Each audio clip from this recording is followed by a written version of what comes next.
In preparation for the Lok Sabha elections 2024, a special awareness campaign procession of two-wheeler and three-wheeler vehicles was led by Chief Executive Officer Rajneesh Goyal at the Grand Steps near Vidhan Sauda. Following the procession, District Election Officer and Chief Commissioner Tushar Girinath addressed the media, highlighting the goal of raising awareness among voters, including differently abled individuals above 85 years of age and third-gender individuals to cast their votes without fail.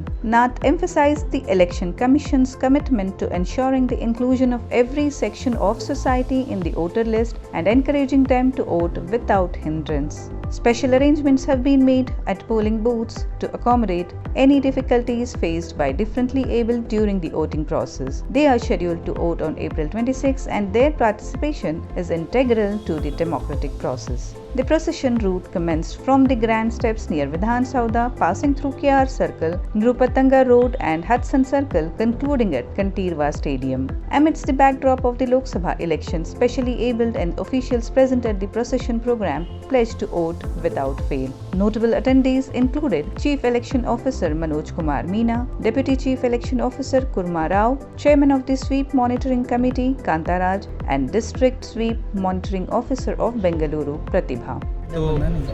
ನಾವು ಈ ವಿಧಾನಸಭಾದು grand ಸ್ಟೆಪ್ಸ್ನಲ್ಲಿ ನಮ್ಮ ಡಿಫ್ರೆನ್ಷಿಯಲಿ abled friends ಯಾರಿದ್ದಾರೆ, ಅಂಗವಿಕಲತೆಯಿಂದ ಬಾಧಿತ ಆಗಿರುವ ನಮ್ಮ ಮತದಾರರು ಮತ್ತು ನಮ್ಮ ಮಿತ್ರರು, ಅವರು ಕೂಡ ಹೋದ ವರ್ಷವೂ ಕೂಡ ಅವರು ನಮ್ಮ ಜೊತೆಗೆ ಸೇರಿ ಅದರಲ್ಲಿ ಅವ್ರ ಜೊತೆಗೆ ಕೆಲಸ ಮಾಡ್ತಕ್ಕಂಥ NGO ಮತ್ತು ಅವರು ಸೇರಿ ನಾವು ರಾಜಭವನದಿಂದ ಒಂದು ರ್ಯಾಲಿ ಮಾಡಿಸಿದ್ದೆ. ಈ ವರ್ಷ ನಾವು ವಿಧಾನಸೌಧ ಗ್ರ್ಯಾಂಡ್ ಸ್ಟೆಪ್ಸಿಂದ ಈ ಮೆಟ್ಟಲಿನಿಂದ ಮಾಡ್ತಾ ಇದ್ದೇವೆ. ನಮ್ಮ ಎಲ್ಲ ಮಿತ್ರರು ಇಲ್ಲಿ ಸೇರಿದ್ದಾರೆ. ನಮ್ಮ ಚುನಾವಣಾ ಆಯೋಗದ ಗುರಿ ಏನಂದರೆ ಸಮಾಜದ ಪ್ರತಿಯೊಂದು ವರ್ಗದ ಜನರು ಕೂಡ ಬಂದು ಮತದಾನ ಮಾಡಬೇಕು.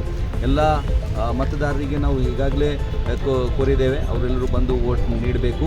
ಅದರಲ್ಲಿ ಕೂಡ ಡಿಸಡ್ವಾಂಟೇಜ್ ಆಗ್ತಕ್ಕಂಥ ಸೆಕ್ಷನ್ಸ್ ಏನಿದೆ, ಆ ವರ್ಗ ಏನಿದೆ ಅಂದರೆ ನಮ್ಮ ಅಂಗವಿಕಲತೆಯಿಂದ ಬಾಧಿತ ಆಗಿರುವ ಮಿತ್ರರು ಇರ್ಬೋದು, ಮತ್ತು ಸೀನಿಯರ್ ಸಿಟಿಜನ್ ನಮ್ಮ ಸೀನಿಯರ್ 75, 80, 85 ವರ್ಷ ವಯಸ್ಸವರು ಮತದಾರರು ಇರ್ಬೋದು, ಈ ಪ್ರಕಾರ ತೃತೀಯ ಲಿಂಗದವರು ಇರ್ಬೋದು, ಅವರೆಲ್ಲರಿಗೂ ನಾವು ರಿಕ್ವೆಸ್ಟ್ ಮಾಡ್ತಾ ಇದ್ದೇವೆ ಅವರು ಸೇರಿಕೊಂಡು ವೋಟಿಂಗ್ ಬರಬೇಕು.